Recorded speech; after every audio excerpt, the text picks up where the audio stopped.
1 week అయిపోతుంది. దియా వాళ్ళ case second హియరింగ్‌కి వస్తుంది. అప్పుడు మను తనలో తను ఇలా అనుకుంటాడు. ఈ కేస్ హియరింగ్ తర్వాత నెక్స్ట్ వాయిదా ఉండదని నేను అనుకుంటున్నాను. అలా జరగనివ్వను కూడా. ఈ కేసులో నేను ఓడిపోతాను, నన్ను వెనక్కి తగ్గమని దియా నన్ను వార్న్ చేసింది. తను అలా చెప్తుంటే నాకు కొంచెం లోపల భయంగా అనిపించింది. కానీ తనేదో ఎమోషనల్ అయ్యి అలా చెప్పుంటుంది అని మనసులో అనుకుని కెవిన్‌తో మాట్లాడుతూ ఉండగా దియా వాళ్ళ పాపని ఎత్తుకొని అక్కడికి రావడం మను చూస్తాడు. ఆ తర్వాత కేస్ మళ్ళీ స్టార్ట్ అవుతుంది, వాదోపవాదాలు. దియా మను ఇద్దరు కూడా దగ్గర ఎక్కడని, ఇద్దరి దగ్గర కూడా స్ట్రాంగ్ పాయింట్స్ ఏమీ ఉండవు, కానీ వాదించుకుంటూ ఉంటారు. మనుకి కరెక్ట్గా అనుకుంటాడు నేను ఇంకా ఓడిపోయే ఛాన్స్ లేదు అనుకునే లోపే దియా ఒక పాయింట్ చెప్పుద్ది. అంతే మనుకి కింద భూకంపం వచ్చినట్టు అవుతుంది.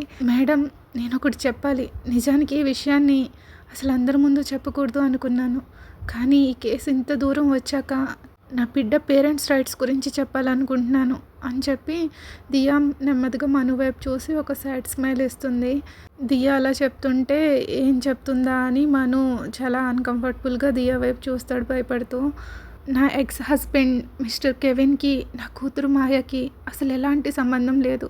అసలు తనకి తండ్రే కాదు. వాళ్ళిద్దరికీ ఎలాంటి రక్త సంబంధం లేదు. మాయ నా కూతురు. అతనితో సంబంధం లేకుండానే, అతనికి తెలియకుండానే నేను మాయను ప్రసవించాను.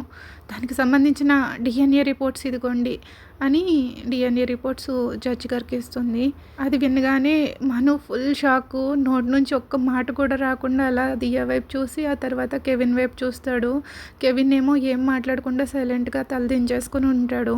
అసలు ఏం భర్త, తన భార్య వేరొకరితో ఎక్స్ట్రా మ్యారిటల్ అఫైర్ పెట్టుకుని బిడ్డను కన్నదని తెలిస్తే తినలా సైలెంట్గా ఉన్నాడేంటి? నాకు తనకి ఎలాంటి సంబంధం లేకపోయినా బయట వెక్కినై ఉండి నా బ్లడ్డే తల నుంచి కింద వరకు బాయిల్ అయిపోతుంది. అలాంటిది మిస్టర్ కెవిన్ ఎందుకు ఇంత సైలెంట్గా ఉన్నాడు అని మనసులో అనుకుంటాడు మను. జడ్జి గారు ఆ రిపోర్ట్స్ని పరిశీలించడానికి ఒక 10 మినిట్స్ బ్రేక్ ఇస్తారు. ఈ లోపేమో కెవిన్ దియాని సపరేట్గా పర్సనల్గా మాట్లాడదామని పక్కకు తీసుకెళ్తాడు. ఒక 5 మినిట్స్ పైనే వాళ్ళిద్దరూ గొడవ పడుతున్నట్టు మాట్లాడుకుంటారు. మను దూరం నుంచి చూస్తూ ఉంటాడు. కెవిన్ దియాతో మాట్లాడి వచ్చి మనుతో ఇలా అంటాడు, మిస్టర్ మను, ఈ కేసుని మనం వదిలేద్దాం, మాయా కస్టడీని దియాకి చెప్తామంటాడు. ఏంటి మిస్టర్ కెవిన్, ఏం మాట్లాడుతున్నారు? తను చెప్పింది నాకు కూడా షాక్గా ఉంది. మీరేం బాధపడకండి. మీరు నా గురించి తక్కువ అంచనా వేస్తున్నారా ఏంటి? నేను ఈ ఫీల్డ్లోనే టాప్ లాయర్ని. మీకు ఎలా అయినా సరే మాయా కస్టడీని మీకు చెప్తా. మీరు మాయాని కన్నా తండ్రి కాకపోయినా మీరు ఎన్ని సంవత్సరాలు తనని ఒక తండ్రిలా పెంచారు. మీ ఫ్యామిలీ కూడా తనని గారాబంగా చూసుకున్నారు. అలాంటప్పుడు మీరు కేసుని ఎందుకు వదిలేసుకోవాలి అని మను ఏం మాట్లాడుతున్నాడో తనకే అర్థం కాదు. ఓ గాడ్, నేను అసలు ఏం మాట్లాడుతున్నాను? మేబీ నేను భయపడుతున్నానా? నా కెరీర్లోనే ఫస్ట్ టైం ఇలాంటి షాక్, ఇలాంటి ఎదురు దెబ్బ తిన్నాను అని మను మనసులో అనుకుంటాడు. కెవిన్ ఏం మాట్లాడు, సైలెంట్గా లోపలికి వెళ్తారు. ఈ విషయం తెలిసాక కెవిన్, నేను ఇకపై మా మ్యారీడ్ లైఫ్ని సంతోషంగా జీవించలేము. నా బిడ్డను కూడా వాళ్ళు ఇంతకు ముందు చూసుకున్నట్టు చూసుకోలేరు. నా కూతుర్ని కష్టపెట్టడం నాకు ఇష్టం లేదు. మాయాకి అతనికి ఎలాంటి సంబంధం లేదు కాబట్టి మీరు ఆయనకి తన కస్టడీ అప్పచెప్పినా ఆయనకి నా కూతురుతో ఎలాంటి ఎమోషనల్ బాండింగ్ ఉండదు. ఇంకా ఆ తర్వాత తను వేరే అమ్మాయిని పెళ్లి చేసుకున్న ఆ సంబంధం నుండి వాళ్ళకి పిల్లలు పుట్టొచ్చు. అప్పుడు మాయా సంగతి ఏంటి? అప్పుడు మాయా ఎప్పటికీ బయట వ్యక్తిలానే ఉండిపోతుంది. వాళ్ళు మాయాని భారంగా భావించవచ్చు. అలాంటి పరిస్థితి నా కూతురికి రాకూడదు. మాయాకి తండ్రి కావాలి నిజమే, కానీ అది తనకి సొంత తండ్రి అయి ఉండాలి. నేను అతనితో నా లైఫ్ని కొనసాగించాలనుకుంటున్నాను. తనకి అవసరమైన ప్రేమ, రక్షణ తన సొంత తండ్రి మాత్రమే ఇవ్వగలడు. అందుకే నేను తిరిగి మాయాని కన్న తండ్రి దగ్గరికి వెళ్దాం అనుకుంటున్నా. దయచేసి మాయా కస్టడీని నాకే అప్పచెప్పండి మ్యామ్. నా కూతురి పూర్తి బాధ్యతని నన్ను తీసుకొనివ్వండి. దీని ద్వారా ఒక కుటుంబం క్షేమంగా ఉంటుంది. మిస్టర్ కెవిన్ పట్ల నాకు ఎలాంటి ద్వేషం లేదు. అతను కూడా ఫ్యూచర్లో పెళ్లి చేసుకుని మంచి కుటుంబం కలిగి ఉండాలని కోరుకుంటాను అని దియా తన అభిప్రాయాన్ని చెప్తుంది. మను ఇంకా అలానే ఉండిపోతాడు. తన ఫీలింగ్స్ ఏంటో తనకే తెలియదు. నేను చాలా డిసప్పాయింట్ అయ్యాను, కానీ ఎందుకు? మేబీ దియా, ఎందుకో తెలియదు కానీ ఫస్ట్ టైం దియా మాయాని ఎత్తుకుని నా క్యాబిన్కి వచ్చినప్పుడు తన అమాయకమైన కళ్ళు, తను ఏడుస్తూ ఉంటే తన మొహం చూసి తన పట్ల నాకు చాలా సానుభూతి కలిగింది. నాకు తెలియకుండానే తన పట్ల ఒక సాఫ్ట్ కార్నర్ ఏర్పడింది. తనని కావాలని ఆట పట్టించాను. ఈ కేసులో తనే గెలవాలని మనసులో కోరుకున్నాను. అందుకే లైబ్రరీలో నాకు అవసరం లేకపోయినా కూడా తనకి ఏ బుక్స్ చదివితే హెల్ప్ అవుతుందో ఆ బుక్స్ తనకిచ్చాను. ఇప్పుడు తనతో వాదించాక ఆ ఫీలింగ్స్ అన్నీ కొన్ని నిమిషాల్లోనే మాయమైపోయినాయి. ఇన్నాళ్ళు తనపై కలిగిన ఫీలింగ్స్ ఏవి ఇప్పుడు తనపైన రావట్లేదు. ఇప్పుడు నాకు తనపైన ఉన్నది ఎలాంటి జాలి, కేరింగ్ కాదు. తనపైన కేవలం ద్వేషం మాత్రమే ఉంది. ఆమె మొహం చూస్తేనే నాకు అసహ్యం వేస్తుంది. తన భర్తని ఎలా మోసం చేయగలదు? ఎక్స్ట్రా మ్యారిటల్ అఫైర్ పెట్టుకుని వేరే వాడి బిడ్డకి జన్మనిచ్చింది. నా క్లయింట్ 3 years నుంచి ఆ బిడ్డ తన కూతురే అనుకుని తను ప్రేమగా చూసుకున్నాడు. ఇప్పుడు ఈ బిడ్డ తనకు పుట్టింది కాదని తను తిరిగి తన లవర్ దగ్గరికి వెళ్ళిపోతానని అసలు ఎలా మాట్లాడగలుగుతుంది? ఇలాంటి దిగజారిపోయిన ఆడదాన్ని నేను ఎక్కడా చూడలేదు. తనకు అసలు సెల్ఫ్ రెస్పెక్ట్ అనేదే లేదు అని అనుకుంటూ మను మనసులో దియాని ద్వేషిస్తూ ఉంటాడు. ఈ కేసులో ఫర్దర్గా ఎలాంటి వాదనలకి తావులేదు కాబట్టి మాయా కస్టడీని తన తల్లి దియాకి అప్పగించి ఈ కేసుని ఇక్కడితో ముగిస్తున్నామని జడ్జి గారు తీర్పు చెప్తారు. అందరూ వెళ్ళిపోతూ ఉండగా దియా మను దగ్గరికి వెళ్ళి, మీరేం వరీ కాకండి, మీరేం ఓడిపోయినట్టు కాదు. నా ఎక్స్ హస్బెండ్ అర్థం చేసుకున్నాడు కాబట్టి మీరు ఈ కేసులో ఫెయిల్ అయినట్టు కాదు అని దియా అంటుంది. మనుకి తన కళ్ళల్లో గెలిచాననే ఆనందం చూస్తాడు. తనకి చాలా కోపం వచ్చేస్తుంది. గెట్ లాస్ట్ అని గట్టిగా అరిచి బజార్తానా అనుకుంటా వచ్చేస్తాడు తన కార్ దగ్గరికి. ఏంటి ఏమన్నారు అంటూ దియా మను ముందుకెళ్ళి నిల్చుంటుంది. మనుకి దియా ఫేస్ చూసినా తన వాయిస్ విన్నా చాలా ఇరిటేటింగ్గా అనిపిస్తుంది. సో తనకి ఎంత దూరంగా వెళ్ళిపోతే అంత బెస్ట్ అనుకుంటాడు. దియాని మాట్లాడనివ్వకుండా చేయి పైకెత్తి ఆగు అన్నట్టు ఆఫ్ చేసి, మిస్ దియా, లైఫ్లో మన ఇద్దరం ఎప్పుడు ఒకరికొకరం వెదురు పడకూడదని నేను కోరుకుంటున్నాను. గుడ్ బాయ్ అని చెప్పేసి తన కార్లో ఎక్కేసి వెళ్ళిపోతాడు. నెక్స్ట్ వాసు ఆఫీస్లో తన చైర్లో కూర్చొని ఆలోచిస్తూ ఉంటుంది.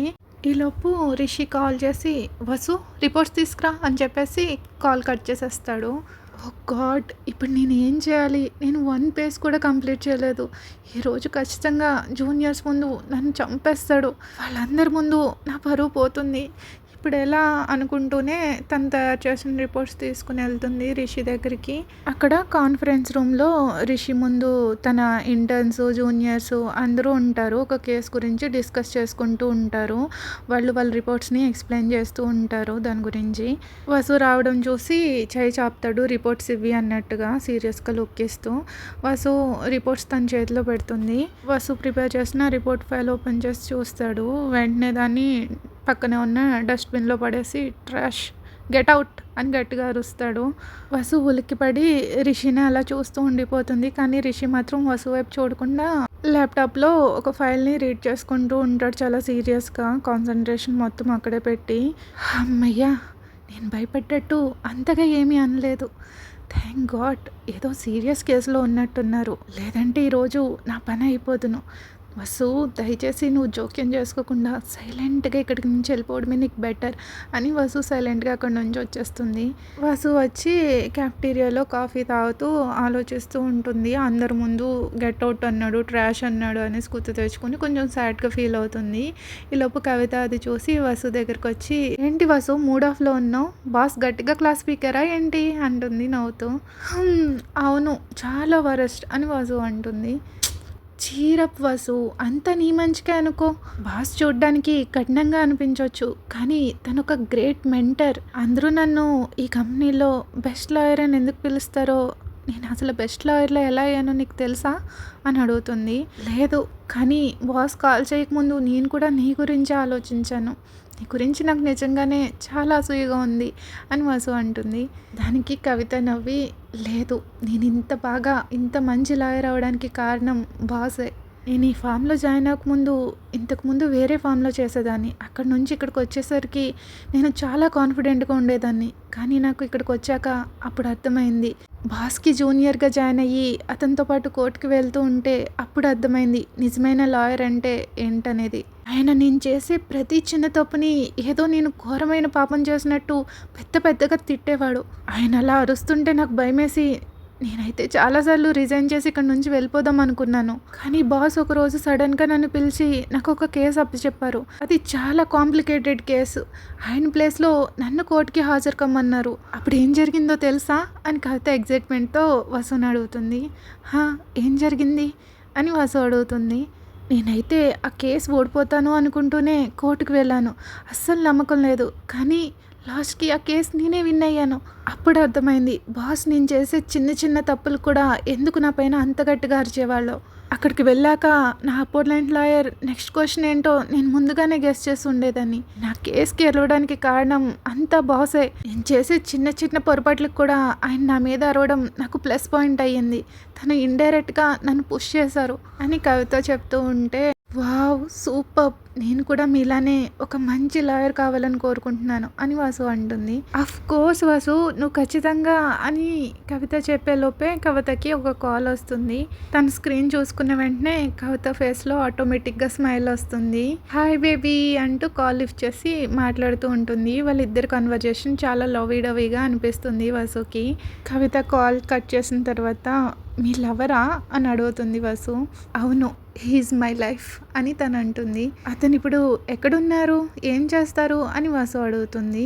తను కూడా లాయరే, మన కంపెనీలోనే వర్క్ చేస్తున్నారు అని కవిత చెప్తుంది. ఇక్కడ ఎవరు, నేను ఎప్పుడు చూడలేదే అని వాసు చెప్పేలోపే తనది ఈ బ్రాంచ్ కాదు, చెన్నై బ్రాంచ్లో వర్క్ చేస్తున్నాడు. తను ఫస్ట్ ఇక్కడ జాయిన్ అయిన తర్వాత మా ఇద్దరి మధ్యన పరిచయం పెరిగింది. ఆ తర్వాత నేనే రిషి సార్కి తనని రికమెండ్ చేశాను. తను సివిల్ కేసెస్లో స్పెషలిస్ట్. లాస్ట్ టైం తన పెర్ఫార్మెన్స్ కొంచెం డల్గా ఉండడంతో తనని చెన్నై బ్రాంచ్కి ట్రాన్స్ఫర్ చేశారు. అక్కడికి వెళ్ళాక తన పెర్ఫార్మెన్స్ మళ్ళీ పెరిగింది. ఇప్పుడు నేను మను సార్ని తనని ఈ బ్రాంచ్కి ట్రాన్స్ఫర్ చేయమని రికమెండ్ చేస్తున్నా. చూడాలి ఏం చేస్తారో. ఐ హోప్ తన పెర్ఫార్మెన్స్ని కన్సిడర్ చేసి తన్ని ఈ బ్రాంచ్కి షిఫ్ట్ చేస్తే బాగుండు అని కవిత అంటుంది. మీరేం బాధపడకండి, తను ఖచ్చితంగా ఇక్కడికి ట్రాన్స్ఫర్ అవుతారు. మీరిద్దరు కలిసి హ్యాపీగా ఉండొచ్చు. బై ద వే తన పేరు అని వాసు అడిగేలోపు కవిత జూనియర్ వచ్చి అక్కడ నుంచి కవితని ఇంపార్టెంట్ కేసు అని తీసుకెళ్తుంది. అందరి లవ్ లైఫ్ సరైన మార్గంలో వెళ్తుంది. అట్లీస్ట్ వాళ్ళు ట్రై చేస్తున్నారు. మరి నా సంగతి, నాది ఇంకా కాంప్లికేట్ అవ్వకుండా నన్ను ఇక్కడ నుంచి ట్రాన్స్ఫర్ చేయమని నేను కూడా మను సార్ని రిక్వెస్ట్ చేస్తాను. ఇప్పటికే చాలా టైం వేస్ట్ చేశాను. నా ఫ్యామిలీ ఇంకో ప్రాబ్లంతో నా ముందే నేను ఇక్కడ నుంచి ట్రాన్స్ఫర్ అయ్యి వెళ్ళిపోవాలి అని వాసు అనుకుంటుంది. Okay friends, thank you for listening. Please like, share, subscribe. Bye bye.